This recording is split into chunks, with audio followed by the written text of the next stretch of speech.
India টুডের প্রতিবেদনকে মিথ্যা বানোয়াট বলে প্রত্যাখ্যান করেছে বাংলাদেশ সেনাবাহিনী।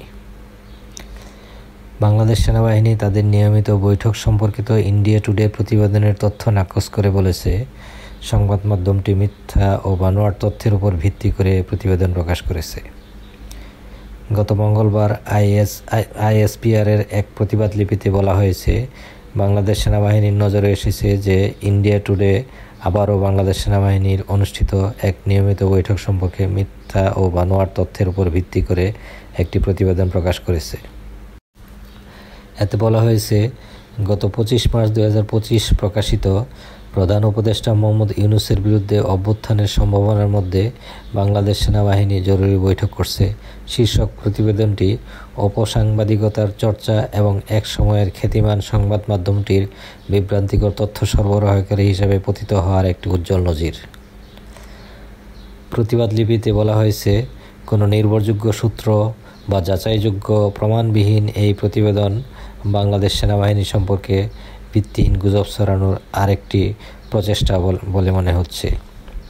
এতে উপস্থাপিত তথ্য সম্পূর্ণ ভিত্তিহীন এবং আসন্ন অভ্যুত্থান সম্পর্কিত দাবি সম্পূর্ণ বিভ্রান্তিমূলক।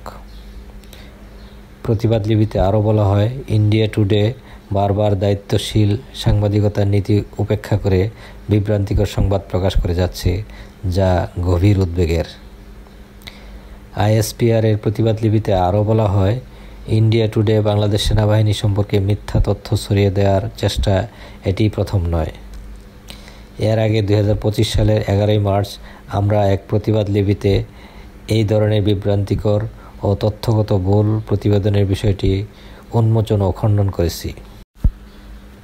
প্রতিবাদ লিপিতে আরও বলা হয়েছে, এই ধরনের মিথ্যা প্রচারণা চালিয়ে যাওয়া ইন্ডিয়া টুডের সম্পাদকীয় নীতির ব্যাপারে উদ্বেগজনক ইঙ্গিত দেয়, যা সত্য প্রচারের পরিবর্তে চাঞ্চল্য সৃষ্টির দিকে ধাবিত হয়েছে বলে মনে হচ্ছে।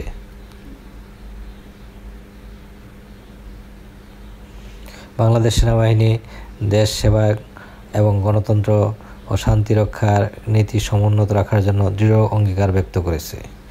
প্রতিবাদ লিপিতে আরও বলা হয়েছে, আমরা ইন্ডিয়া টুডে সহ সকল সংবাদ মাধ্যমকে দায়িত্বশীল সাংবাদিকতার চর্চা করতে এবং দুই দেশের জনগণের মধ্যে অপ্রয়োজনীয় বিভেদ ও অবিশ্বাস তৈরি করে এমন ভিত্তিহীন ও ক্ষতিকর প্রতিবেদন প্রকাশ থেকে বিরত থাকার আহ্বান জানাচ্ছি।